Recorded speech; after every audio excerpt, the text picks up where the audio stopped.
TV 방향입니다. 오늘의 특별했던 한 종목을 알아보는 시간, 오늘의 한 종목 시간이 돌아왔고요. 오늘은 역시나 신풍제약에 대해서 말을 할 텐데요. 그 전 일단 어제 말씀드렸던 유니온 같은 경우에 역시 오늘 강한 시세를 보여준 걸 보여주고 있습니다. 유니온 같은 경우에는 신규 매수자들은 진입하기 어려운 자리로 이제 들어갔고요. 신규 매수자가 아닌 기존 보유자들만 홀딩 하시면 되실 것 같고, 신풍제약을 간단하게 보겠습니다. 신풍제약 고가 논란이 항상 있었죠. 그리고 드디어 이제 터졌는데요. 이게 신풍제약 보유자분들이 어떻게 생각하실지 모르겠지만, 일단 저는 이제 기술적으로 봤을 때 이제 고가가 찍혔다라고 볼 수 있을 것 같습니다. 일단 고가가 찍혔기 때문에 이 고가를 뛰어넘는 14만원까지도 오기 힘들 것 같고요. 다만 우리가 기술적 데드캣은 있을 것으로 보고 있습니다. 기술적 데드캣이라는 게 어떤 거냐면, 당장 내일 오른다, 당장 월요일날 오른다 이런 게 아니고, 어느 정도의 그 조정, 어느 정도의 급락 이후 매도세가 없어지면서 이제 매수세만 있어서 이제 반등을 하는 케이스고요. 최근에 삼성중공 우 같은 경우에도 비슷한 모습을 보여줬죠. 이 녀석 같은 경우에는 이렇게 큰 음봉을 내리꽂고 많이 빠진 다음에 이렇게 올라왔는데요. 어쨌든 간에 이 딱 전 고점, 요 라인은 돌파하기 힘들었던 것을 알 수 있습니다. 이와 비슷하게 과거에 신라젠 같은 경우에도 어떤 일이 있었나요? 이런 식으로 이제 고점을 찍어주고 그리고 떨어진 다음에 반등을 주는 모습을 보여주고 있습니다. 급락의 그 수준에 비해서 많이 반등을 못한 케이스라고 볼 수 있겠네요. 다음으로 HLB가 있는데요. HLB 같은 경우에는 여러분들이 급락이 두 번이 났어요. 두 번이 났는데 이 부분이 있고 이 부분이 있습니다. 먼저 전자회관 같은 경우에는 이런 식으로 역시나 여기도 장대음봉이 되게 중요한데, 이 장대음봉이 터지고 난 다음 역시나 그러니까 이 장대음봉의 시가만큼만 올라오고 다시 빠진 모습을 보여주고 있죠.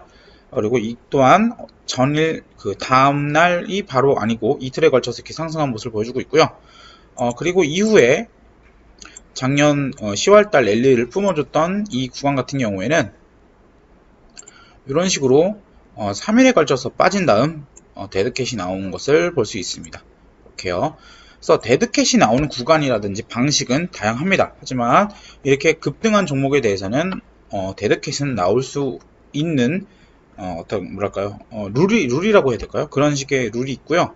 그렇기 때문에 그러니까 데드캣에 대해서 보실 때 신풍제약 같은 경우에는 신규 매수자분들이 만약에 월요일 날에 데드캣을 노리신다, 사실 어렵다고 봅니다. 그러니까 데드캣이 어디서 시작하는지도 되게 중요하거든요. 지금 이게 5일선을 걸쳤지 않았습니까? 그럼 월요일날 데드캣이 바로 이렇게 나올 수도 있겠지만, 지금 동시효과가 하한가기 때문에 그럼 월요일날 이렇게 시작해서 데드캣이 나올 수 있겠고요. 또는 월요일, 화요일 동안 빠진 다음에 이 20선이 이렇게 붙어주면 20선을 맞고서 데드캣이 나올 수도 있겠죠. 근데 이게 중요한 포인트가 뭐냐, 데드캣이 나오긴 나옵니다. 하지만 데드캣이 어느 만큼 반등하는지는 아무도 모른다는 거죠. 요만큼 했다가 이렇게 나갈 수도 있고, 또는 요만큼까지 빠졌다가 이렇게 갈 수도 있고, 또는 그냥 월요일날 바로 이렇게 했다가 다음날 다시 이렇게 빠져버릴 수도 있는 거겠죠. 그래서 이 데드캣이 어떤 방식으로 나올지가 애매하기 때문에 이 부분들은 고수들이 할 수 있는 자리입니다. 호가도 다 볼 줄 알고 또 그 호가 힘을 알 수 있는 사람들요. 그럼 기존 보유자분들은 어떤 자리에서 그렇다 때문에 우리가 데드캣이 나온다면 기존 보유자들이 탈출하기 위한 자리로만 보시는 게 편합니다. 예를 들면 이런 그러니까 그제 이런 미리꼬리를 들어갔던 분들이나 아니면 오늘 시가에 들어갔던 분들, 이런 분들은 사실 데드캣이 어디까지 나올지 모르겠지만 이렇게 빠지는 걸 참고 나서 요만큼만 올라와 줘도 일단은 오늘 종가보다는 비싸게 팔 수 있으니까 데드캣을 노릴 수밖에 없겠죠. 그래서 이렇게 보시면 될 것 같고요. 우리가 이 신풍제약이 데드캣이 나온다라는 내용은 유튜버들이라면 다 할 겁니다. 하지만 우리가 이제 포인트로 봐야 되는 부분들은 신풍제약의 하락이 이 코로나 테마주들의 조정 트리거 역할을 할까? 이 걱정이 가장 큰 거겠죠. 근데 여기서 포인트가 뭔가라고 봤을 때 조정이라는 부분입니다.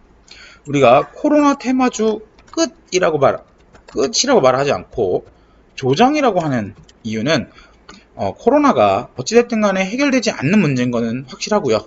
그렇기 때문에 이 코로나를 치료할 수 있는 치료제를 만드는 업체가 나온다든지 아니면 어느 정도 완화시킬 수 있는 약이 나오긴 나올 텐데 그것을 일단은 신풍제약이 오늘의 이 하락 때문에 조정을 받게 된다라고 할 수 있을 것 같습니다.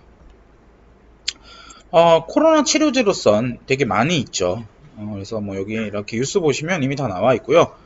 예를 들면 뭐 크리스탈 지노미스, 종근당 대용제약, 구강약품, 엔지케 생명과학 뭐 이런 것도 있고 뭐 혈당 치료제 같은 경우에는 우리가 녹십자도 있고요. 또 셀트리온도 있죠. 어쨌든 간에 이렇게 기본 그 펀더멘탈이 튼튼한 종목들 같은 경우에는 우리가 이 코로나 조정 이후에도 다시 상승을 할 여지가 충분합니다. 그렇기 때문에 우리는 이번 이 신풍제약을 통해서 코로나 테마주 조정이 나온다면 이런 좋은 종목들을 잡아야 될 것 같고요.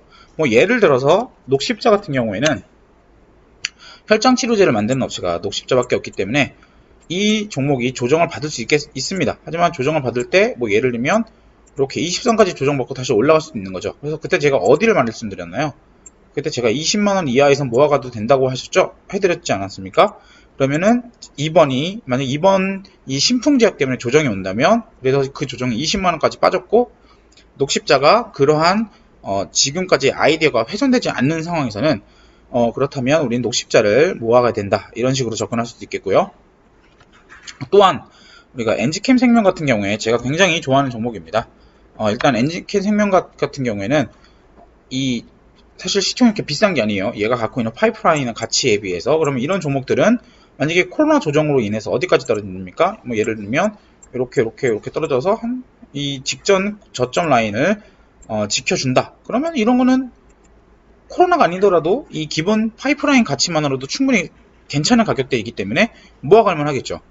또 SK케미칼 같은 경우에 오늘 물어보신 분들이 많은데 이런 종목 같은 경우에도 급등을 했기 때문에 조정을 받을 겁니다. 조정을 받을 건데 어디까지 조정이 받을지는 모르겠어요. 하지만 우리가 SK케미칼을 보고 있는 관점이 두 가지가 있죠. 하나는 백신의 한국 생산 기지가 되겠고요.